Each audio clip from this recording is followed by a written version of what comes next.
Eu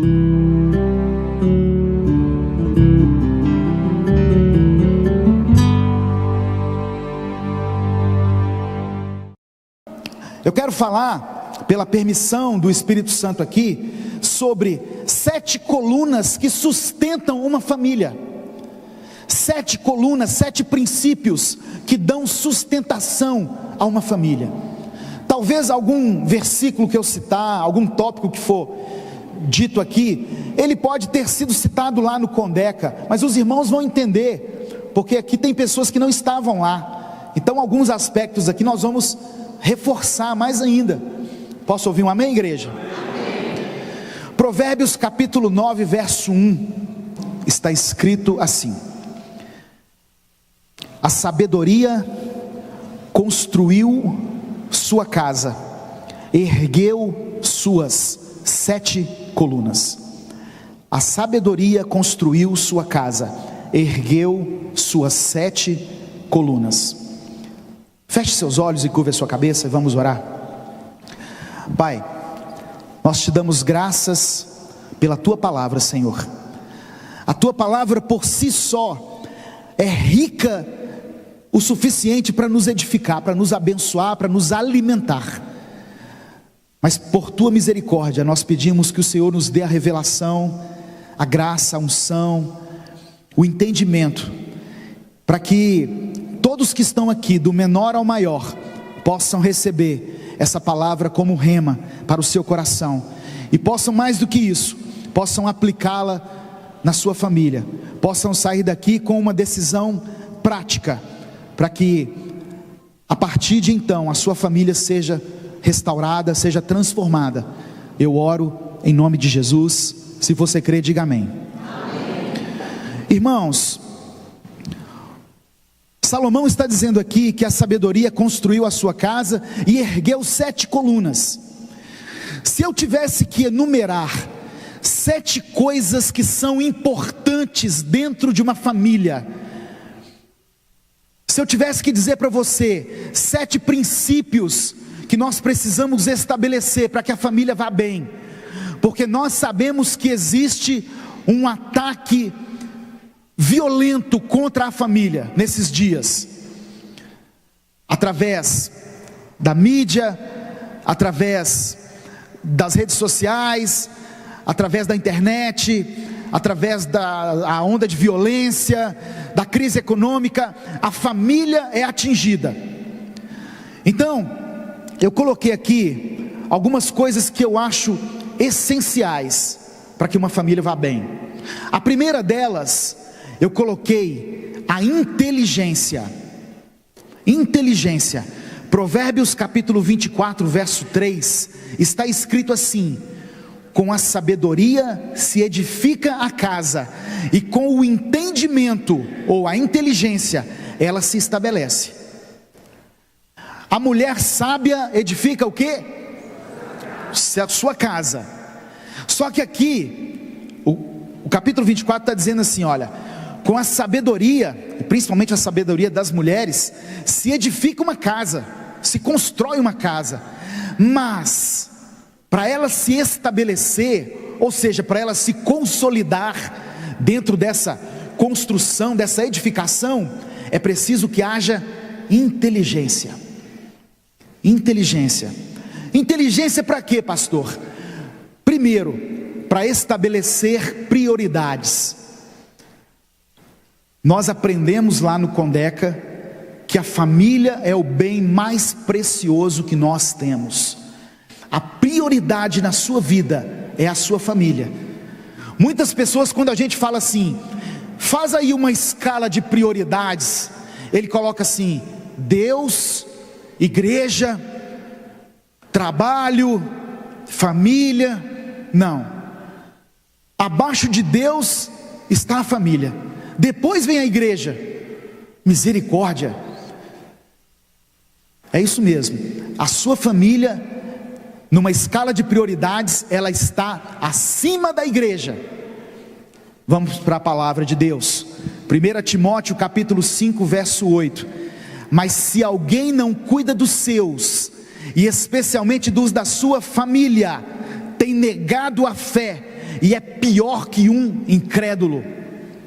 Se alguém não cuida dos seus, e especialmente dos da sua família, tem negado a fé e é pior que um incrédulo.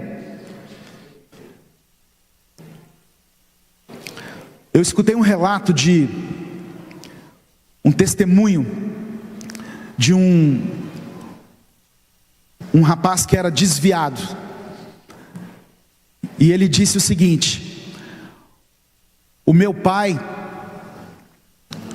foi um grande homem de Deus, mas por causa dele eu me afastei da igreja, por causa do pai. Ele disse assim: muitas vezes eu vi o meu pai atendendo um telefonema no meio da noite e saindo para socorrer essa pessoa. E ele falou assim: o meu pai tinha uma amante. Ele falou: meu pai é um pastor muito conhecido lá nos Estados Unidos, mas ele tinha uma amante.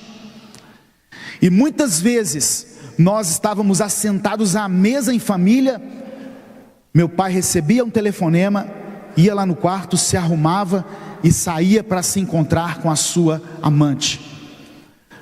Quantas vezes na madrugada o meu pai foi atrás dessa amante, e nós escutando aquilo.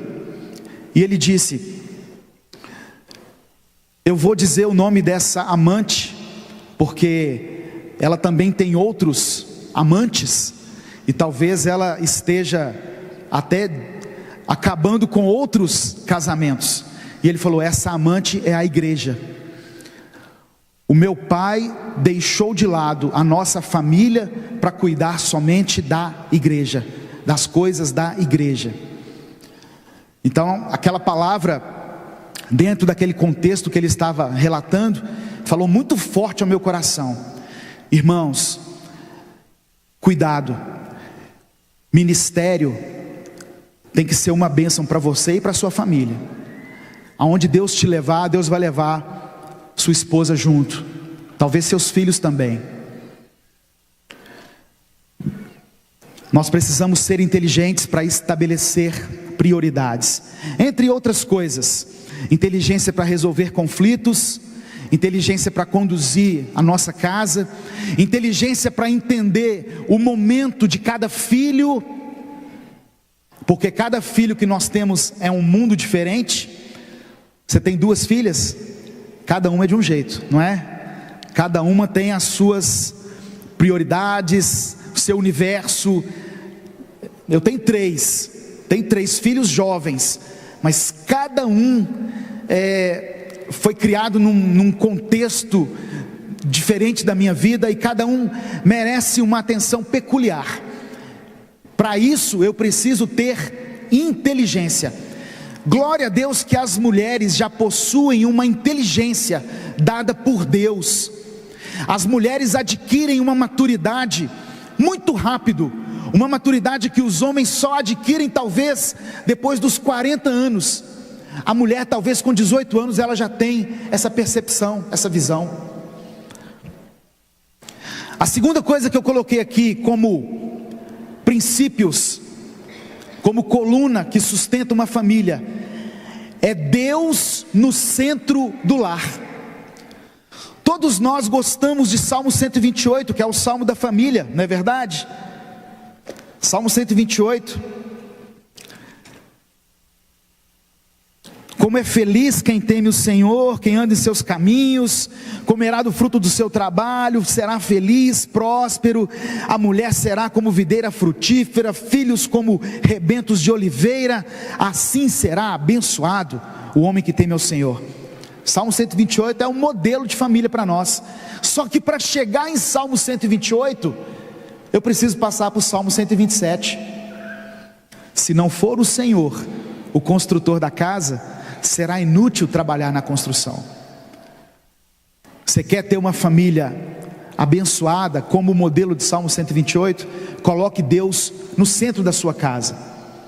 Hebreus capítulo 3, verso 4 fala assim: porque toda casa é edificada por alguém, mas o que edificou todas as coisas é Deus. Como é que eu coloco Deus no centro da minha casa? Primeiro, fazendo cultos no lar, estabelecendo tempo de oração em família. Nós sempre pregamos sobre isso, oração em família. Por que nós sempre temos que falar isso? Porque nós perdemos esse hábito, perdemos esse costume. Eu louvo a Deus quando eu escuto relatos de pastores, de líderes proeminentes aqui no Brasil, que dizem como que eles foram edificados por essa cultura de cultos no lar, de oração em família. Mas e nós que não tivemos isso? Quer ver uma coisa? Quantos aqui vieram de uma família evangélica que praticava culto no lar e oração dentro de casa? São poucos, está vendo? E nós que não tivemos isso? Nós temos que implantar essa cultura, irmãos. Eu não creio numa mudança radical no país, num modelo de cima para baixo. Eu creio numa mudança de baixo para cima, de base, um trabalho de base. E essa base é o nosso lar. Coloque Deus no centro da sua casa. Nós temos muitas vezes, conforme o tamanho da nossa casa, nós temos uma sala de televisão, mas poucas pessoas têm na sua casa uma sala de oração. Não é verdade? Precisamos aprender a buscar a Deus no nosso lar. Precisamos aprender a ler a palavra junto com os nossos filhos, junto com a nossa esposa. A terceira coisa que eu coloquei aqui como coluna que sustenta uma casa, chama-se obediência à palavra de Deus. Obediência à palavra de Deus significa andar em santidade, significa se afastar do pecado. Muitas vezes Deus quer nos abençoar. Isaías 59, verso 1 e 2 diz assim: eis que a mão do Senhor não está encolhida para não abençoar, e nem surdo o seu ouvido para que não possa ouvir, mas os nossos pecados nos separam de Deus, e as nossas iniquidades impedem que Ele nos ouça. É engraçado que Isaías fala de pecado e fala de iniquidade, e eu procurei a descrição disso, o significado. Para mim, pecado e iniquidade era a mesma coisa. Aí eu descobri que pecado é quando você desobedece a Deus. Iniquidade são aqueles pecados cometidos por pessoas que já conhecem a palavra, que já tiveram uma experiência com Deus. Olha que forte. Aí as nossas iniquidades impedem que a nossa oração chegue até Deus. É mais ou menos assim, quer ver? Deixa eu chamar um irmão aqui para me ajudar. Vem cá você, querido. É um teatrinho que eu vou fazer aqui para você entender. O Zé Carlos, ele é crente. Crente. A Bíblia diz que Deus coloca ao nosso redor o que? Para nos proteger? Anjos. Vem cá um anjo. Vem cá, Marcos. Zé Carlos é crente. Deus coloca um anjo na porta da casa dele. Fica aqui, na porta da casa. Vira para lá. Isso. Um anjo está protegendo ele ali, com uma espada de fogo desembainhada. A palavra de Deus diz que Satanás anda ao derredor. E agora, hein, para achar Satanás aqui no meio? Pastor, não pode ser o senhor, que o senhor é o anjo da igreja. Indica um irmão santo aí que não vai se desviar por causa desse teatro. Ali, ó, vem cá. Você foi escolhido pelo pastor, então. Não, irmãos, muitos irmãos não podem fazer o papel do diabo, não. O pastor sabe disso. Muita gente já desviou, já caiu. Ele que, ó, tem vida com Deus. Mas aqui ele está representando o diabo. O diabo chega para atingir a vida do Zé Carlos, para entrar na casa dele. O que o anjo faz? Aqui você não entra. Fala assim: aqui você não entra. Aqui você não entra. só que sabe o que acontece muitas vezes? O Zé Carlos tem lá dentro da casa coisas escondidas.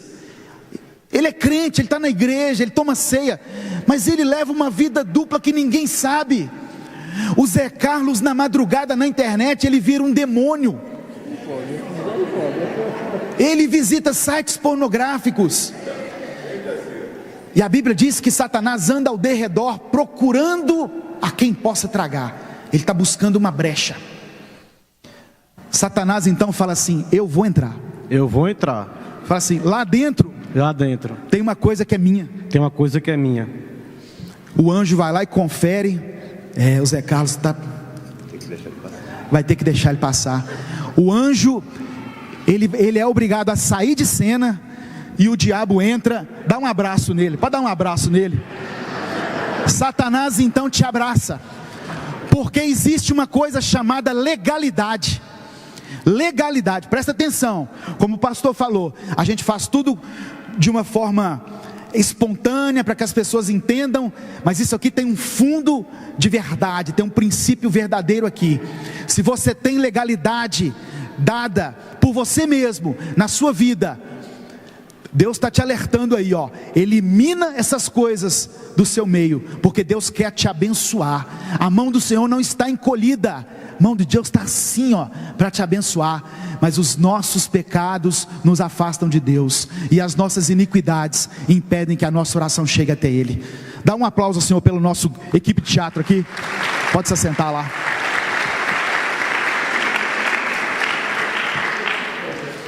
Obediência à palavra de Deus. Outra coisa que eu coloquei aqui é o temor do Senhor.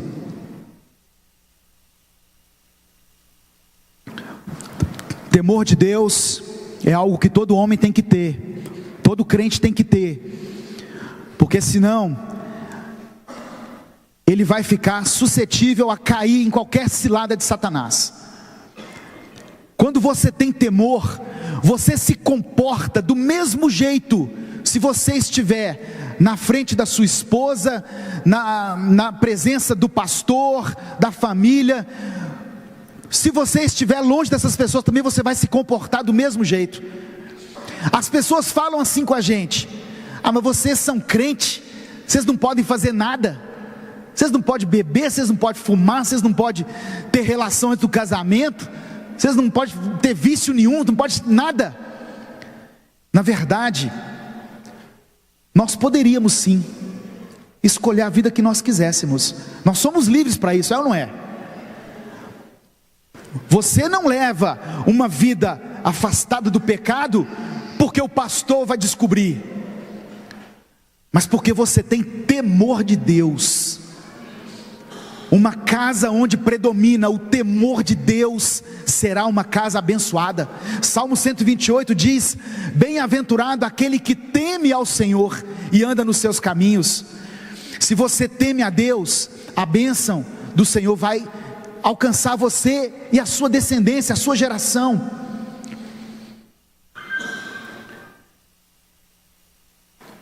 Outra coisa que eu citei aqui, como coluna que sustenta uma casa, o perdão. Mateus capítulo 18, verso 21 e 22, então Pedro aproximou-se de Jesus e perguntou: Senhor, quantas vezes deverei perdoar meu irmão quando ele pecar contra mim? Até 7 vezes? Jesus respondeu: eu lhe digo, não até 7, mas até 70 vezes 7. Você é uma pessoa que perdoa facilmente? Você tem facilidade em perdoar? Quando Jesus ensinou a oração do Pai Nosso, Ele nos ensinou a orar assim: Senhor, nos perdoe do mesmo jeito que eu perdoo meu irmão. Não foi isso que Ele falou? Você já perdoou alguém que te ofendeu, que te magoou, que te feriu? E você já disse assim, talvez você não disse com palavras, mas na sua mente: eu perdoei, mas eu não quero mais nada com ele. Eu perdoei, mas não quero mais nada com ela. E aí nós oramos dizendo para Deus: me perdoa do mesmo jeito que eu perdoo. Imagina Deus perdoando você assim: você está perdoado, mas some da minha reta. Ué, não é a medida de perdão que nós estamos pedindo a Deus? Você quer receber esse perdão de Deus?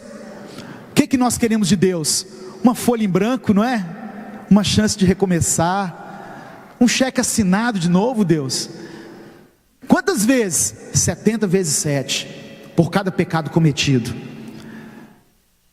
Uma casa, uma família bem-sucedida, ela precisa exercer o perdão. Não existe lugar melhor para nós exercermos o perdão do que na nossa casa, porque as pessoas que nós mais amamos são as que mais nos ferem, por isso são as que mais nós temos que perdoar. O quinto, o envolvimento da família no ministério. Colunas que sustentam uma família, quando os filhos, a esposa e o marido estão envolvidos no ministério. O versículo já foi citado aqui, Josué capítulo 24 verso 15, a parte D do versículo: eu e minha casa serviremos ao Senhor.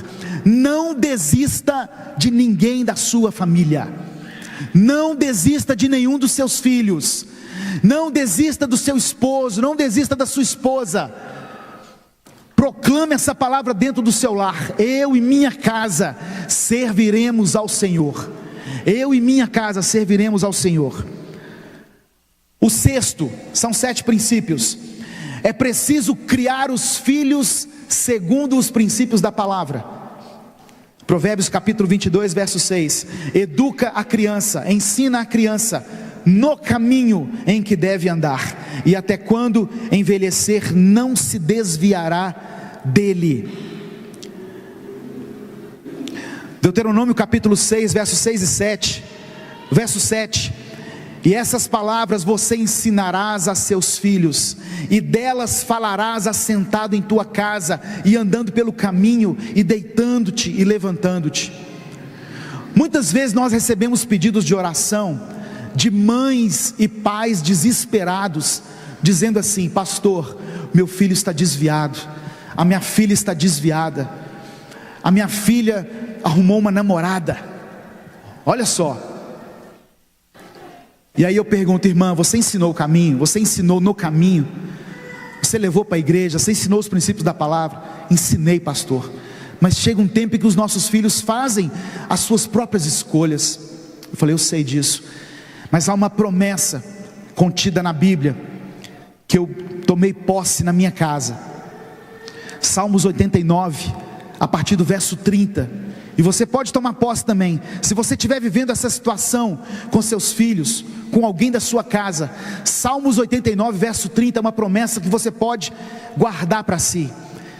Olha o que Deus fala: se os seus filhos deixarem a minha lei e não andarem nos meus juízos, se profanarem os meus preceitos e não guardarem os meus mandamentos, então visitarei a sua transgressão com vara e a sua iniquidade com açoites, mas não retirarei totalmente dele a minha benignidade, nem faltarei a minha fidelidade. Sabe o que Deus está dizendo? Seus filhos se desviaram, se afastaram dos meus caminhos, a minha mão vai pesar sobre eles. Muitas vezes vai ser um processo doloroso, mas fique tranquilo, eu não retirarei deles a minha fidelidade, eu cumprirei com a aliança que eu tenho com vocês. Atos 16, 31, crê no Senhor Jesus e será salvo, tu e a tua casa. Quantos recebem essa palavra em nome de Jesus? E o último, para encerrar, o exemplo de vida dos pais. Colunas que sustentam uma família, uma delas é o exemplo de vida dos pais. Eu coloquei Hebreus capítulo 13 verso 4: o casamento deve ser honrado por todos, o leito conjugal conservado puro, pois Deus julgará os imorais e os adúlteros. Efésios capítulo 5 verso 33: portanto cada um de vocês também ame a sua mulher como a você mesmo, e a mulher trate o marido com respeito. O principal exemplo que seus filhos terão é o seu próprio exemplo. Você quer que seu filho seja um homem de oração? Quantas vezes ele vê você orando na madrugada? Você quer que seu filho leia a Bíblia demais da conta? Ele vê você fazendo isso? Ele vê você lá no quarto secreto lá, cumprindo o princípio de Mateus 6,6? Entra no seu quarto e fala com Deus em secreto. Nós temos um discurso assim: faça o que eu digo, mas não faça o que eu faço. Isso não cola, isso não pega. Nós somos o exemplo a seguir para os nossos filhos. Nós somos a principal referência para os nossos filhos. E para encerrar, Provérbios capítulo 11, verso 29. Quem causa problemas à sua família herdará somente o vento. O insensato será servo do sábio. Deus confiou uma família em suas mãos. Fomos restaurados ali como casal. Essa bênção agora tem que se estender na sua casa. Como pastor, introduza a palavra de Deus no seu dia a dia, no seu cotidiano. Pratique a oração. Ame seu filho, ame seus filhos. Quantas vezes nós ficamos tempo sem abraçar nossos filhos e dizer: eu te amo, eu te amo. Ah, mas o menino cresceu, pastor. Não tem problema, continua sendo filho, filha. Nós temos que nos despedir. Eu falo isso com a minha esposa. Eu me despeço dela todos os dias, como se fosse a última vez que nós fôssemos falar um com o outro. Eu falo assim: querida, se eu não te ver mais, lembra que eu te amo, e a senha do cartão é essa aqui. O seguro de vida está lá na gaveta do escritório. É porque as últimas palavras vão ficar. Imagina se a última palavra que ficar for: apaga o feijão, está no fogo lá, você esqueceu. Uma coisa assim, fútil. Faça a mesma coisa com seu cônjuge, com seus filhos. Ame enquanto é tempo. Amém? Feche seus olhos, curva a sua cabeça. Vamos orar, vamos falar com Deus. Pai, te damos graças por essa noite, por tantas pessoas, Senhor, que vieram para esse culto receber a palavra do Senhor, que serve como alimento para a nossa alma e o nosso espírito. Senhor, que todas as famílias representadas aqui se tornem famílias consolidadas. Elas já estão sendo edificadas pela sabedoria das mulheres e estão sendo abençoadas pelo temor dos homens, mas que essas famílias se tornem mais abençoadas ainda. Ó Deus, que o Senhor dê inteligência a esse casal para conduzir o seu lar. Que Deus e o Espírito Santo possam ser o centro desse lugar, dessa casa. Ó Pai, que sejam pessoas obedientes à sua palavra, que tenham o temor do Senhor como marca principal. Que os nossos filhos se envolvam no nosso ministério, em nome de Jesus. E aqueles que se desviaram, que eles se tornem alvo do teu amor, da tua fidelidade. Traga eles de volta, Senhor, em nome de Jesus. Ó Pai, nos ensina a criar os nossos filhos, não segundo os preceitos do mundo, mas segundo os princípios contidos na sua palavra. E nos dê um coração puro, para que nós possamos receber e aplicar essa palavra que nos foi proposta aqui. E nesse final de semana, eu oro em nome de Jesus. Amém e amém. Que Deus abençoe a todos.